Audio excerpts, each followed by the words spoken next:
Hi, I'm Gerhard Kahl, E1 Customer Service Representative. Today, we'll be talking about a pumper with a pump of 1,500 gallons per minute. It also has a foam system and a CAF system, compressed air foam system. The objective for today, we do an overview of the truck through a PowerPoint presentation. Then we go outside and we do a walk around. We'll do some hands-on operation, emergency operation, and some maintenance. With the truck in the loose equipment box, you will find a CD. That CD, if you click in any one of these slots here, you will find operation manual, parts research, service for the truck, and all the certificates. Also, when you open the driver's side door, you will find the fluid plate that it will remind you the kind of fluid that the truck gets, brand and total amount in quarts. Engine coolant, transmission, power steering, all those fluid that we highly recommend to use the right one. For the daily check, we have a latch between the two front seats of the cab.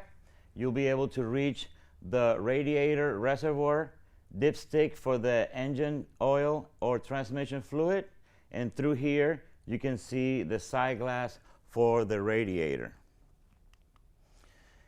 It's a Typhoon tilt cap. Before tilting the cap, check the following: front bumper, storage, lid is closed. This is how narrow it gets when it goes all the way up. So if you happen to have this latch open, it will scratch the grill. Or if you end up installing extra equipment on the front bumper, it will hit the lights or the body. No extra equipment on the front bumper, and if there's any, please remove. Inside the cab, look for all the loose equipment, air packs, books, portable radios, helmets, anything that could roll and slide through the cab and it's going to end up in the windshield. To lift up the cab, use your toggle switch to raise it or lower it.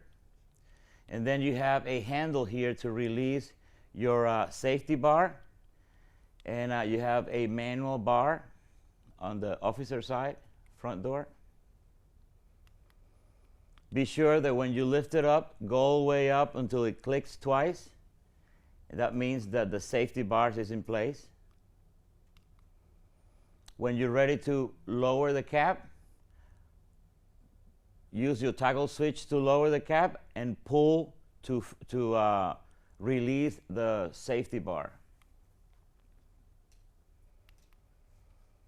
If the last thing you did was lowering the cab and you sit on the driver's side in the driver's seat and you see the jar light and that was the last thing you did, most likely the jar light is coming on because the cap is not all the way down. So please check the Vista display for the multiplex and it will show that the cap is not all the way down. Refer to the controls and be sure that all the hydraulic pressure is out of the system because there's a sensor that sends the hydraulic pressure in that.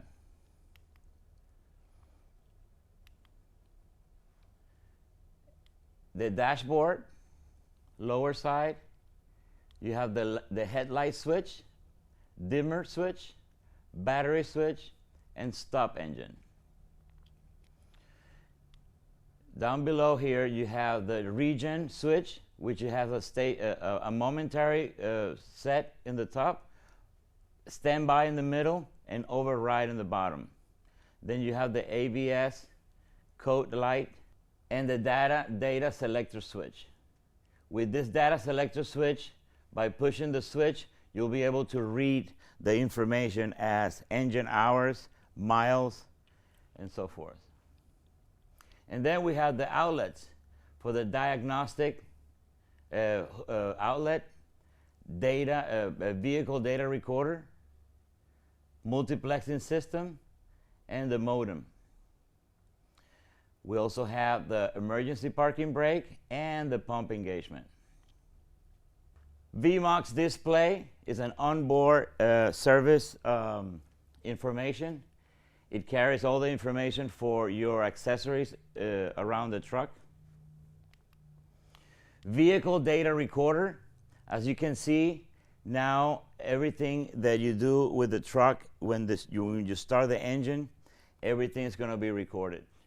Records data includes vehicle speed, acceleration, deacceleration, engine speed, engine throttle position, ABS event, the seat occupied status, seat belt status, master optical warning switch, park brake, service brake, time and date, engine hours, all that is going to lead to the right information in case of an accident.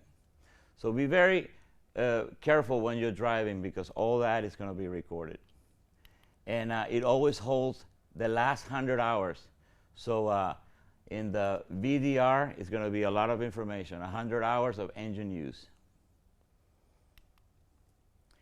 Talking about the regeneration system, the regeneration system is just the removal of the soot trapped in the ceramic filter inside the DPF filters.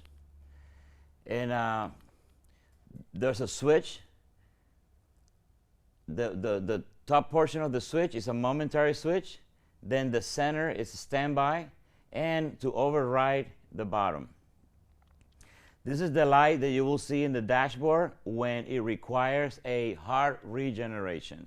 With the automatic regeneration, it's while you're driving or pumping, if you're parked in the safe area, an area that cannot burn because the muffler or the tailpipe is going to get really hot, you can let it go and it will go through the cycle, or you can override the automatic regeneration, and when you get back to the station or with a safe area, you can go ahead and hold that momentary switch in the top portion, and it will start a stationary regen. This is what the driver will see in the dashboard at the moment that it requires a hard regeneration. First, you're going to get the regen light as a steady mode. And it's going to give you from 2 to 6 hours to start and finish the cycle of the regeneration to clean the filters. If you fail to do it in this amount of time, and these are engine hours, that light is going to start blinking. And now you're in the second stage, and it's going to give you from 1 to 2 hours to start and finish the cycle. If you fail to do it in the second stage, that light, the regen light, is going to keep flashing, but the check engine warning light is going to start flashing too. It's going to start showing. Pretty soon, the stop engine light, it will show. So in these emergency vehicles, when there's a stop engine light, you have to stop the engine. If you get to this stage, you might fall in the limp mode, which means that you will lose 30% of the power of the engine approximately. And for that, you have to call, in this case, Cummins, and they have to set up an appointment and reset the values of the engine, and the truck will be out of commission for a while. So you never want to get to this stage. The high exhaust system temperature, it's a temperature sensor that is at the exhaust, the tip, that it's a piece of information for the driver if he's getting ready to park somewhere in an emergency site, and he needs to realize that the exhaust is heated and it's hotter than usual. So to prevent parking the truck anywhere close to something that will burn, melt, or explode. And that temperature could sometimes reach 1500 degrees. If you choose to do a stationary regeneration, select the appropriate location on a surface that it won't burn. The exhaust outlet must have nothing within 5 feet around. Nothing it will burn or explode. Set the parking brake. Transmission in neutral. Set your chocks. Safe exhaust area. Communicate others. Cone the passenger side so nobody will walk through. Do not use any PTO or power devices. Prepare the engine to change during generation so that the RPM is going to ramp up. Begin the stationary regeneration by pressing the regen button, and then the cycle will start. Engine speed will increase. Turbocharger will whistle loudly. The engine will return to a normal idle speed when the cycle is done. Always remember that that piece of the exhaust, the tailpipe, it's really hot, so wait 3 to 5 minutes to bring it back to the station. If you get an emergency call while you're doing the stationary regen, what is it that you need to do? Just jump in the vehicle and drive away. As soon as you hit the accelerator, it will override momentarily. You will take care of your emergency, come back to the site, and press that button again, and it will continue doing the regeneration.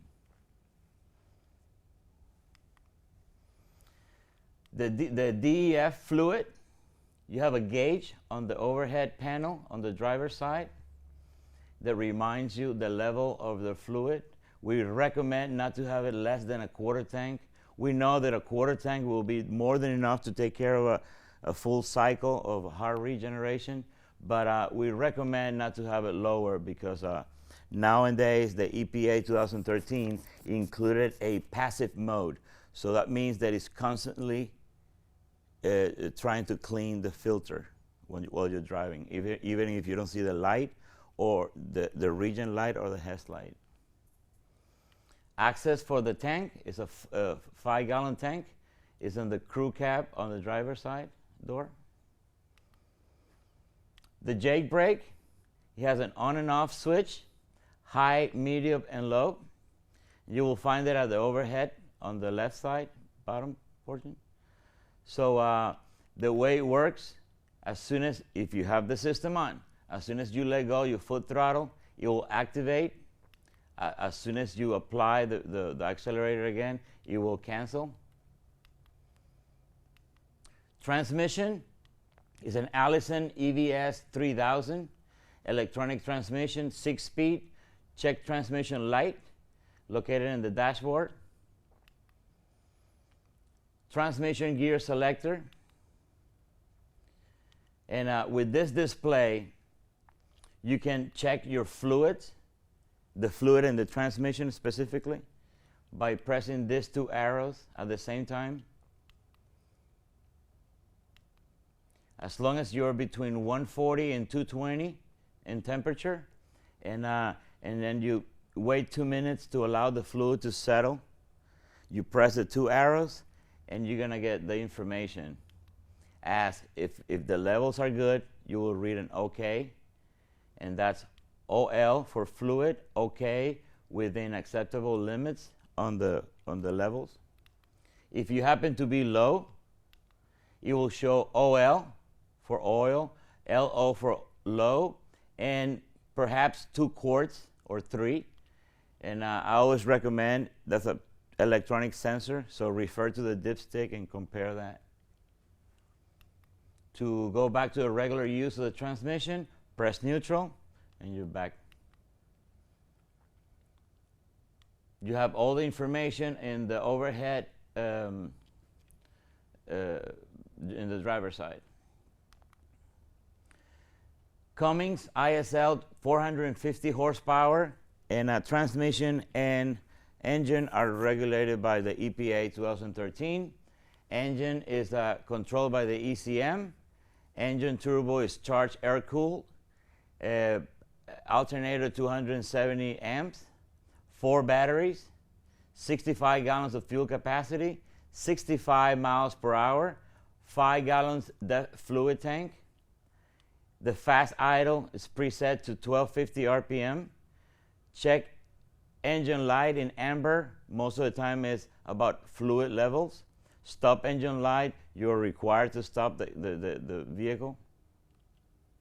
So when you're getting ready to release your parking brake, as soon as you release the parking brake, if this light comes on, just refer to the display of the multiplexing system.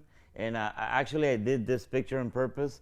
At that moment I had the driver's side door open, so it will show what's triggering this light to advise that something is wrong.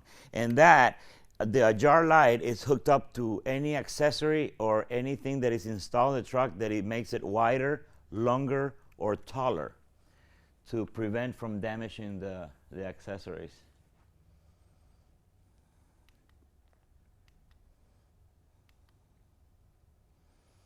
Battery charger and air compressor, you will see that in the right hand side of the driver's side door, and you have an air compressor to manage the auto eject plug port and the Kuzma 40 amps battery charger hooked up. As soon as you open that the driver's side door, you will see the two studs to either jump this vehicle or charge the batteries through here, or jump another unit. That way it won't go through the multiplexing system and throw faults in it. This group right here is for the wiper fluid level, that group there. And then you have right here in this corner, you have an air outlet plugged in. Talking about the pump, let's first refer to how much water we have in the truck. We have 1,030 gallons of water and 30 gallons of Class A foam. And it's a 1,500 gallons per minute pump, water pump. It's a Hale. Pump engagement, position your truck, best hydraulic connection if that's what you're doing. Bring the truck to a complete stop with the engine at idle. Shift to neutral, set your parking brake, and then you lower that lever in 2 stages. Okay, once you're all the way down, you press D, and that locks up the transmission in 4th gear. So you're all set to go. Last step that I want you to do, check for these 2 green lights that we add here in the dashboard. It says OK to pump and ready to throttle. At that moment, you have all your lights on, so you know that you're 100% engaged. Talk about the pump control panel. We have master gauges, engine gauges. We have the CAF engagement toggle switch right here. We got the toggle switch for auto fix that is right here. We'll be talking about that later for the CAF system. You have the 30-gallon Class A foam level lights and the water tank level lights. The foam system is a Foam Logic from Hale.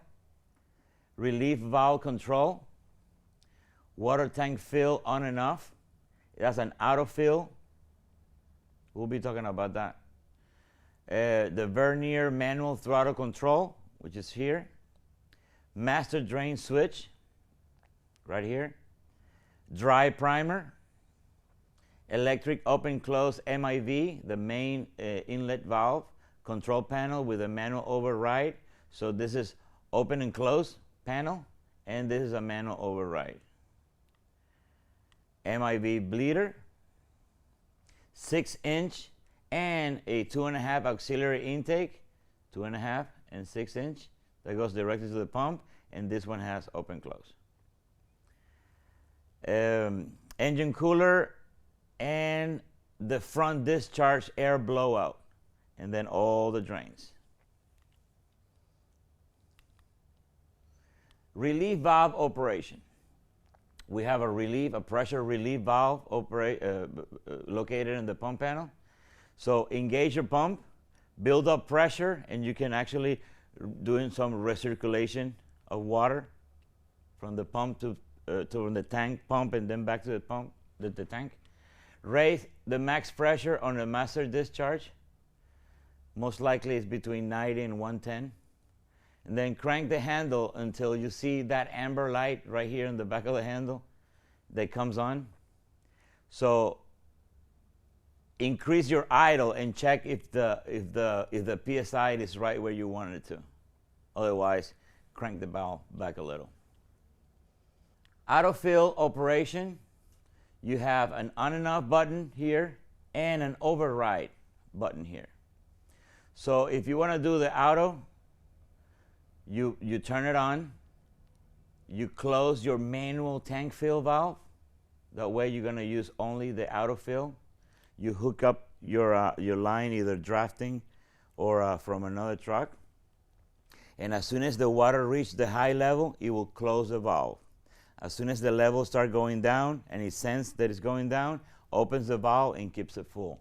That prevents a lot of overflowing water on top of the truck while you're doing the tank fill. Recommend never exceed 100 psi to fill the tank. Pump operation, engage your pump, open discharge valve, set up your flow, finish the job.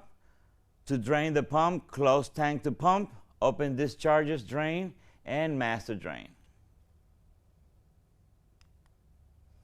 Manual throttle vernier control. As it is here, and you have a light. This green light lets you know that it's ready for throttle, which means that the pump is fully engaged. And then you have your master discharge gauge. The primer is dry primer, so there's no oil in it. And if the primer pump does not discharge water to the ground in the next 30 seconds, stop the primer and check for leaks or possible pump trouble. And that's a norm. Electronic direct injection proportioner, and that's for the foam system. You have the foam tank, you have your strainer, you have the pump to pump and inject your solution or your concentrate, and then you have your water pump and the impeller. There's also a butterfly pressure check valve that won't allow the foam going back and then to the tank to prevent contamination. And then you have a flow meter. And how does it work? You turn your foam system on. So as soon as the water starts flowing out of the truck, this paddle wheel is going to send the signal, and that's when the foam system pump will start sending pump to the injection port. And that's how it runs. Injects it in here, go through the paddle wheel, and out the truck. It's a HALE digital display and allows you to read water flow, percentage of concentrate that you can increase or decrease with these two arrows. And then the last two, it's the total water use and the total gallons of foam use. So you get good information with this display. When you finish using foam, just turn off your foam display, and that will stop injecting foam, and then just wait until it runs clear, water runs clear to the hose. And you only require to flush the discharge you use. So whichever discharge you use with foam, that's the only one that you need to flush. The foam module, because it's a new truck, and if you flow in water out of the truck and you try to inject foam and it's not picking up because there's air in the system, you can use this valve here, and I put a little note here. Use the inject and bypass. Open that valve when you see foam dropping in the ground, put it back to inject mode, and then you purge the system that way. CAF system is driven by a PTO to run the air compressor.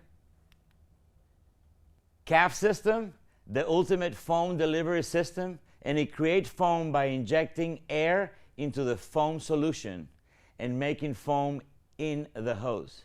As you can see, you get better reach, less resistance, and we're flowing right there that is 100 psi, AFFF, 3%, if I remember correctly. So you got less resistance. The weight of the hose, it's less because there's a high percentage of air going through it, so it makes it lighter. But in order to get the calf system running, we're always going to need the water pump engaged. And then we're going to have a proportioning valve, which is the one that controls to raise or decrease the percentage that you're injecting. Air compressor. Auto synchronization valve. This is very important because now in the pressure, in your master pressure gauge, you're going to have two needles.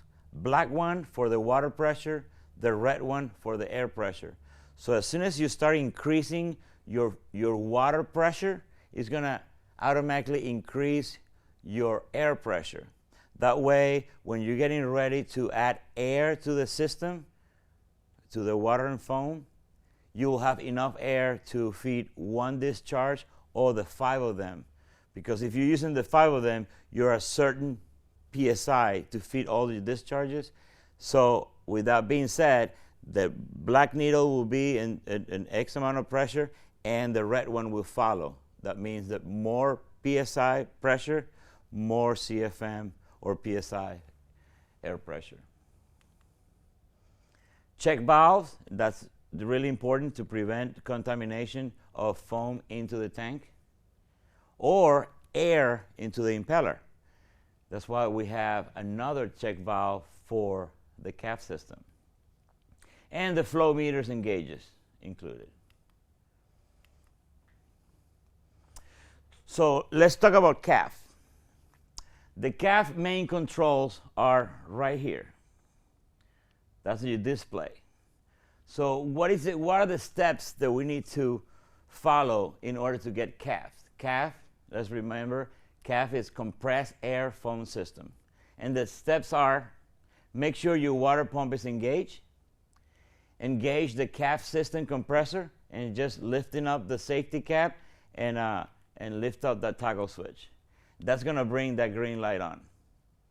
That is only if you're in the low idle. If you happen to be more than 950 RPM and you try to engage the air compressor for the calf system, you're gonna get an amber light saying that you're overspeeding. At that moment, you don't have to set the truck in idle. You can just go ahead and decrease your RPM a little bit lower than 950 RPM, and it will engage by itself. Set your desired water flow with your vernier manual throttle control. Turn on your foam system. Once you see water and foam, then you can add air to it. Never add air pressure to water. Always add air pressure to water and foam, because that's the way they calibrate the mix. Otherwise, that the guy at the end of the hose is going to be, jumping around, kicking the hose. If you overheat about 250 Fahrenheit, this red light is going to come on, and it's going to automatically disengage the air compressor to prevent a breakdown. So most likely when you're overheating on the calf system compressor and that light comes on, it's because you're low in fluid. So check your fluid level.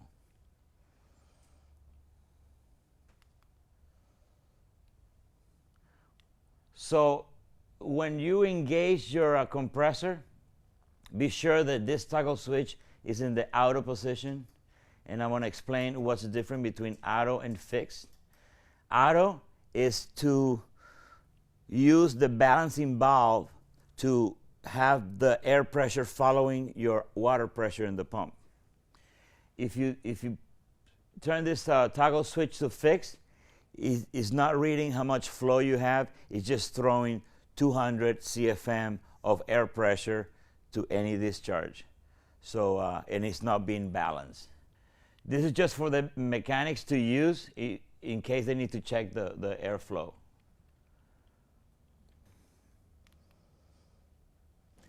This is a generic diagram to what's happening inside the truck. What steps to follow to have CAF, the compressed air foam system. So the first step, engage your pump. There's your water pump, and that's your pressure going through the manifold.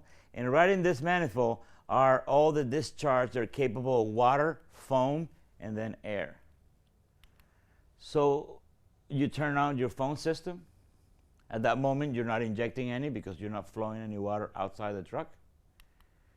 And then you have the water available in the discharges. And also you have your air available. And as you can see, there's switches here.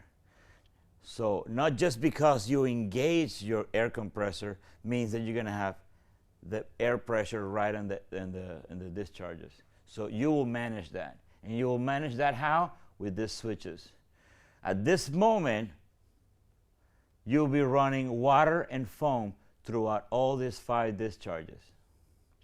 So it's up to you to decide which one you're going to add CAF system to it.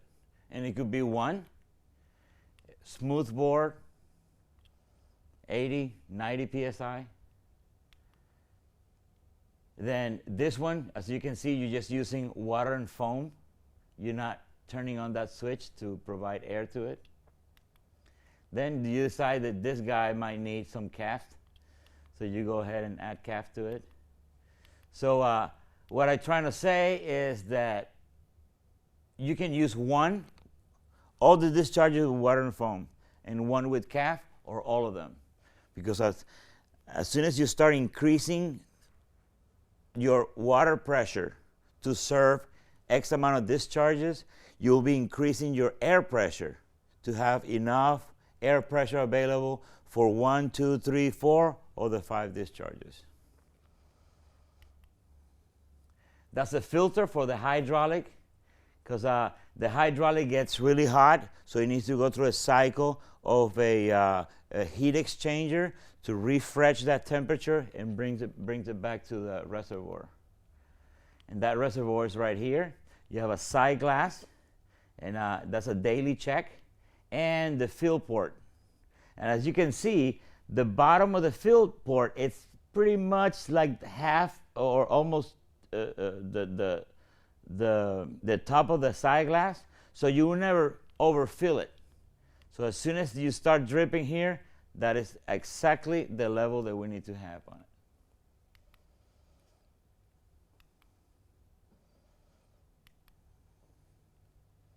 This is how it looks inside. Every single air injector, it's individually through a manifold. And that's it for the classroom presentation. Now we go ahead and do hands-on operation and walk around the truck.